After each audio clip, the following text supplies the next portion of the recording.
Қалихан армияға кетпей тұрып, бірінші шақырылым қағазы келген кезде Қалиханның Жалағашта тұратын ағасы, яғни әкесінің інісі военкоматқа барып, студент екенін, үйленгенін түсіндіріп айтып, өтініш жасап, алып қалып, Қалиханның группаластары мен бізді, яғни Дүйсенкүлдің группаластарын шақырып, дүрілдетіп үйлену тойларын өткізіп берді. Той өте тамаша өтті. Тіпті ертесіне қалатын студенттер болса деп, қонақ етіп сыбағаларын беріп, күтуге де дайындық жасалды. Ағасы да, жеңгесі де өте керемет жандар екен. Көрші қолаңдары, біз де қонаққа шақырамыз деп дайындалды.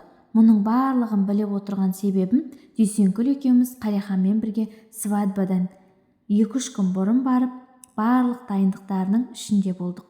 Қалиханның жеңгесі де бізді өзіне өте жақын тартып, бәрін ашық айтып, ақылдаса жүріп дайындықтар жасады.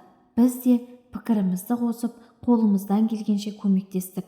Ал ағамыз, яғни Қалиханның ағасы, айналайындар, сендердің келгендерің қандай жақсы болды.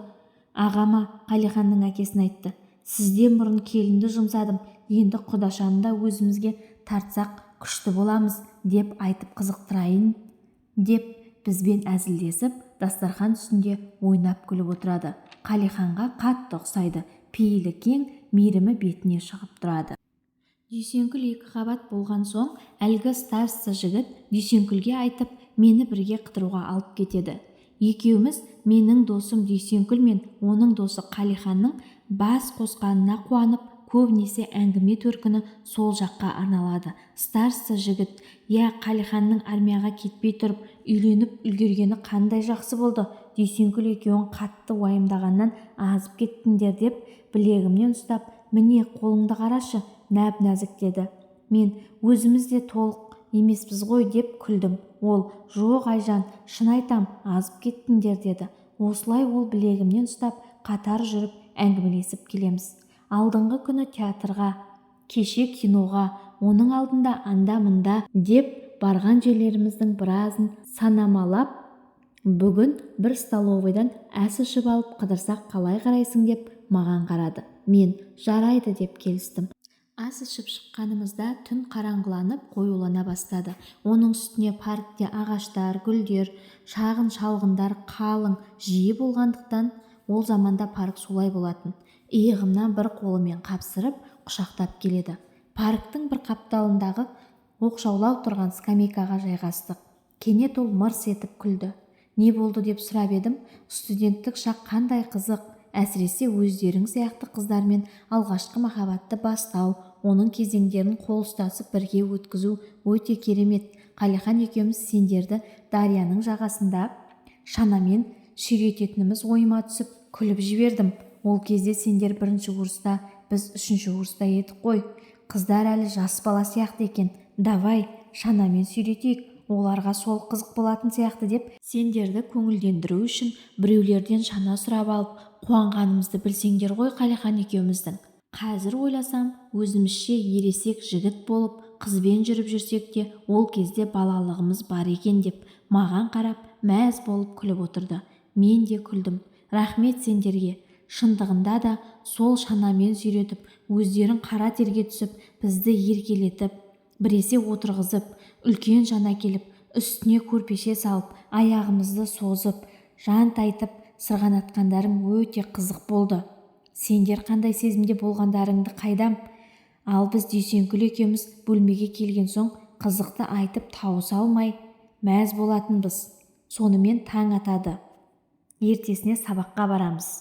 Жанымда отырған менің старший жігітім мені қостай кетті. Уақыттың қалай өткенін білмейміз. Шанамен сырғанап, ойнап жүргенде уақыт лезде өтіп кететін. Біз де келген соң Қалихан екеуміз сендерге өте қызық ойын тапқанымызға, сендердің шиқылдап, сыңғырлап, біресе қатты, біресе жай ауыздарыңды басып, шаттанып күлгендеріңді айтып, мәз болып таңдатыратынбыз. Яғни, бізбен бір бөлмеде жатқан 4-ші курстың 2 жігітінен де кейін келеміз.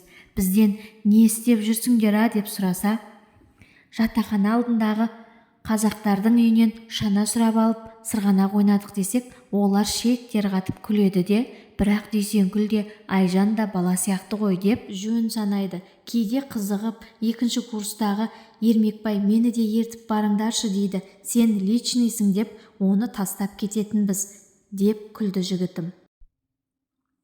Ертесінде сабақта ұйқымыз келеді. Жібек апай біреулерден естіген болу керек, жігіттермен жүретінімізді біледі. Маужырап отырғанымызды көріп, ешкімнің атын атамай жалпылама. Қазір сендерге жігіттің керегі не? Бұл шет тілі факультеті, игеру қиын десе, енді бірде қалғып мүлгіп отырсыңдар ма?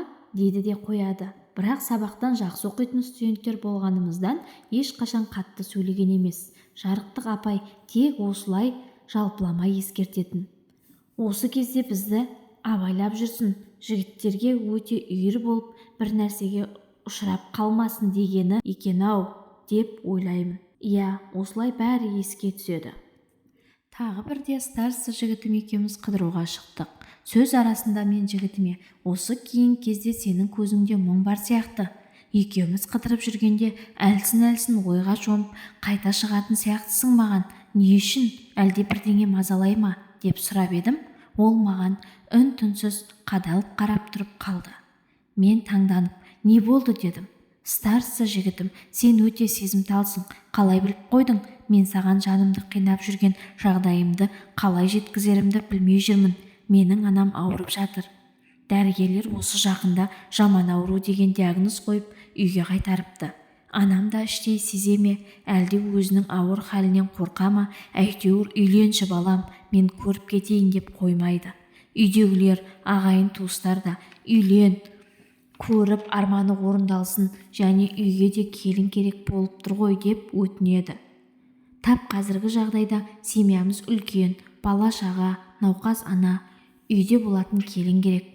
Маған өте қиын болып, басым қатып жүр.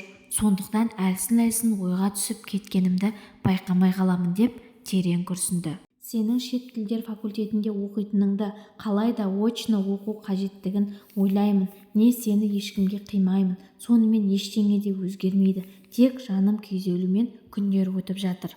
Әлде деп бастады да мені шошытып аламын ба дегендей кілт тоқтады.